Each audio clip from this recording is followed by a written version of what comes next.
So Tayammum is a replacement for wudu and ghusl. Is a replacement. It's a special gift for this ummah from Allah.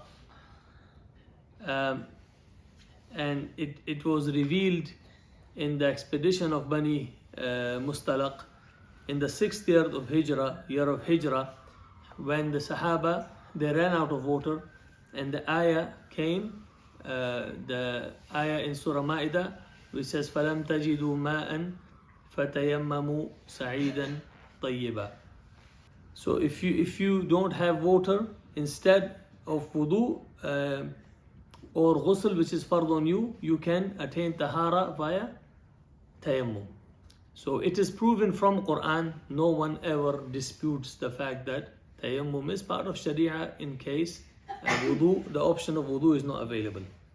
It is proven by Quran, it is proven by hadith, and is proven by ijma'. There is no one ever argues about the legality of tayammum. Tayammum is agreed in anyone who calls themselves Muslim. They will never be able to say tayammum is not part of Sharia. There might be debate on when can a person do tayammum and when cannot, but the fact tayammum exists, that's clearly from Quran. Allah said, فَتَيَمَّمُوا سَعِيدًا, use the earth, pure, clean earth to do tayammum. So this is from Allah. Before we go into it, so I said tayammum is a proof from Quran, from hadith, and from ijma'. There is a question for those who have been learning fiqh for a while.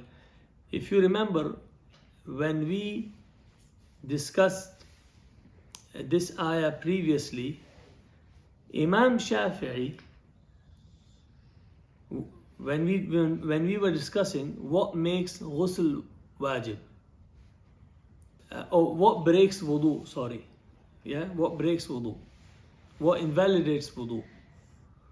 Imam Shafi'i, their madhab in general is that if someone touches a woman, even if it's your wife, or any woman, the mere touching of the woman, it breaks your wudu or invalidates your wudu. So that ayah which says فَإِلْ لَمْ تَجِدُوا أَوْ لَامَسْتُمُ النِّسَاءَ فَلَمْ تَجِدُوا مَاءً. If you have touched a woman and you didn't find water, do tayammum. Now, that touching woman, Imam Shafi'i, he says the touching means merely a touch even without intention. That invalidates wudu. So for them, tayammum would be a proof from Quran, a replacement for wudu, but not for ghusl. But the other madahib who take lamastum as a meaning of intimacy, then for them the Quran says if you came from toilet, a place of toilet, or you have touched woman, you can do tayammum. So the others say, well, the wudu and ghusl both can be replaced with tayammum. The Shafi'is who say that the ayah only talks about wudu, not ghusl, for them it is only a proof that tayammum is a replacement for wudu. But in hadith, there are many hadith, authentic hadith, where it is clearly mentioned that tayammum can be a replacement for ghusl too. For example, there is a hadith, it's a muttafaqun alayh hadith from Imran bin Hussein. He said, we were traveling, we were in a travel with Nabi Sallallahu Alaihi Wasallam, and Nabi Sallallahu Alaihi Wasallam led salah, everyone prayed, and one man didn't pray. So Nabi Sallallahu Alaihi Wasallam asked him, what made you not pray? Why did you not pray? He said, I am junub, and there is no water. Meaning, I'm in need of ghusl, there is no water available. Nabi Sallallahu Alaihi Wasallam said to him, you should have used the earth or sand, and it is enough for you. And that's an authentic hadith. Okay? And that, so we know the tayammum is replacement for wudu and ghusl. Clear?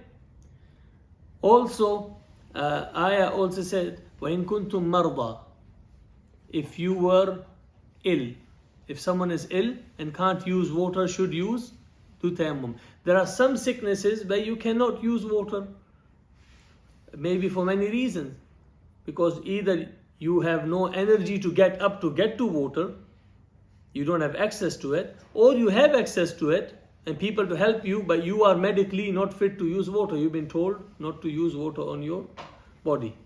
Alright? And what happened was, there is a hadith where Jabir radiallahu ta'ala who said, there was a man who got injured in battle, and he had ihtilam, he had a wet dream, and then he needed ghusl. He didn't know about the option of tayammum. He asked the people, they didn't know.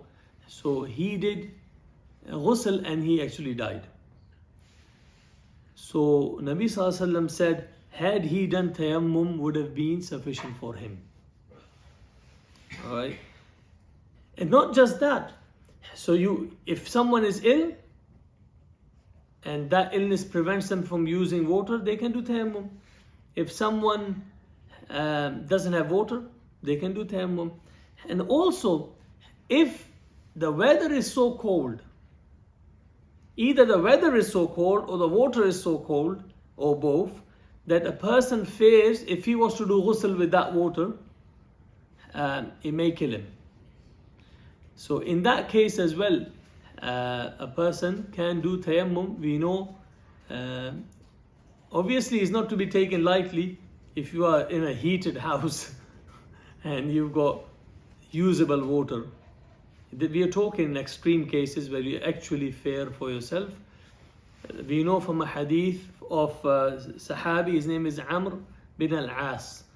Amr bin al-As radiallahu anhu, one day it was so cold and the water was cold and weather was extremely cold.